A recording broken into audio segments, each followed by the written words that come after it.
examen, el ejercicio en que tuve menor cantidad de puntos. Lo primero que se debe considerar para resolver ese circuito es, evidentemente, el diagrama del mismo, donde podemos ver que es un circuito en corriente, bueno, con voltaje entrada CA y con tres diodos de 1, de 2 y de 3. Entonces los pasos que vamos a seguir para resolver este ejercicio van a ser resolver en el semiciclo positivo, analizar en el semiciclo positivo, posteriormente evaluar la respuesta de ese semiciclo. Como tercer paso sería evaluar el semiciclo negativo. Cuarto paso, hacer nuevamente la evaluación y el análisis de las respuestas en el semiciclo negativo. Y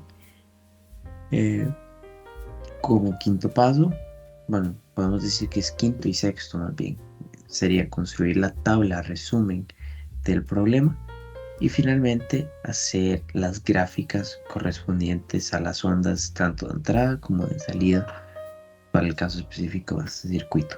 Entonces, en primer lugar, como dije, es necesario hacer el análisis del semiciclo negativo, en el cual si definimos las corrientes como están definidas en este caso, pues vamos a obtener un sistema de dos ecuaciones donde las incógnitas son I1 e I2. De manera que al yo resolver este sistema me da que ambas corrientes son positivas, son mayores que cero. Sin embargo, hay que tomar en cuenta una cosa. Por la dirección de la corriente, I1 entra por el ánodo del diodo 1, mientras que la corriente 2 entraría por el cátodo.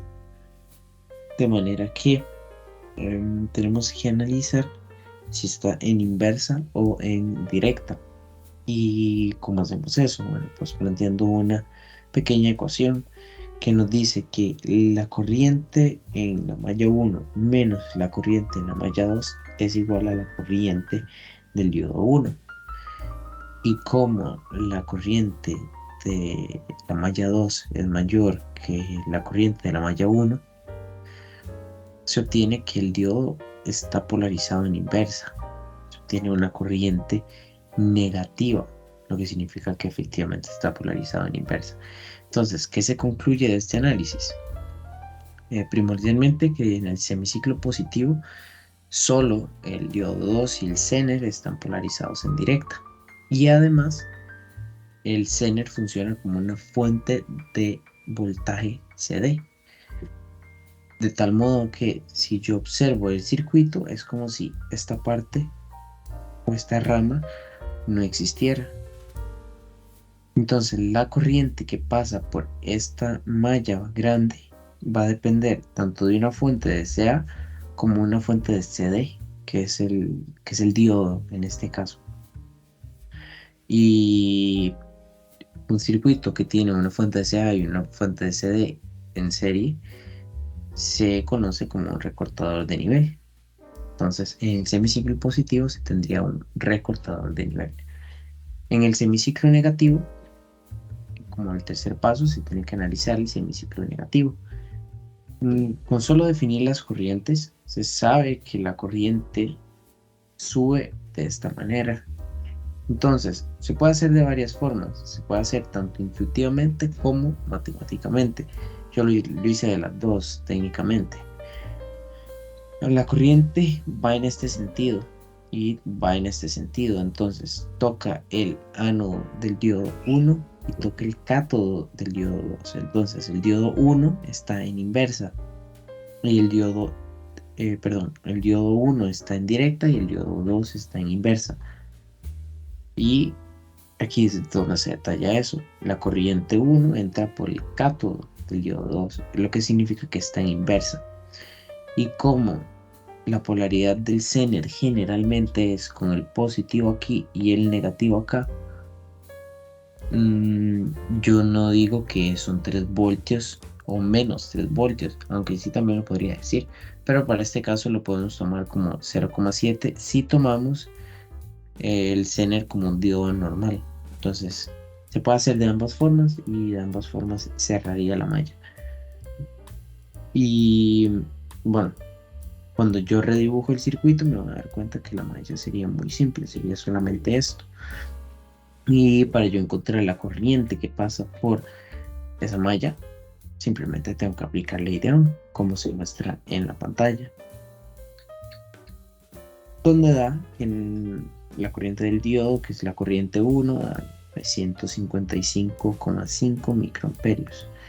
Y el de salida, la salida sería, aquí me equivoqué, esto sería menos 9,3 voltios.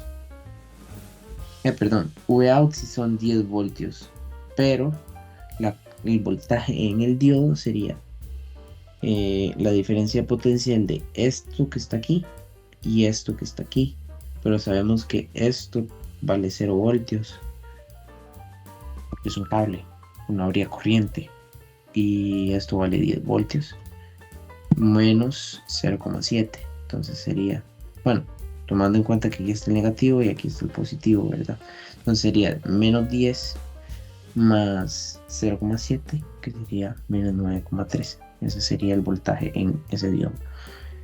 Y para concluir, bueno, como quinto paso y penúltimo paso, se construye una tablita, una tabla de resumen, donde si recordamos en el semiciclo positivo, el diodo que no conduce es el 1 y su corriente va a ser 0, obviamente, porque no conduce. Para el diodo 2, su valor nominal es el valor de voltaje, y igual para el diodo Zener, son 3 voltios. La corriente es la misma para ambos componentes porque están en serie. Y algo similar sucede con el semiciclo negativo, donde el diodo 1 es el que está polarizado en directa, el diodo Zener también, pero en el otro sentido, la corriente que pasa por ellos es la misma, y el diodo 2 es el que está polarizado en inversa, entonces su caída de tensión va a ser negativa y su corriente va a ser cero. Bueno, al realizar la gráfica tanto de entrada como de salida del circuito, vamos a obtener que es una sinusoidal normal para entrada y un recortador de nivel por las condiciones que ya hemos discutido para el semiciclo, bueno, para la de salida. Este sería el semiciclo positivo, toda esta parte, y este sería el semiciclo negativo, lo que cumple con las condiciones que ya hemos discutido. Eso sería todo. Agradezco mucho su atención y gracias.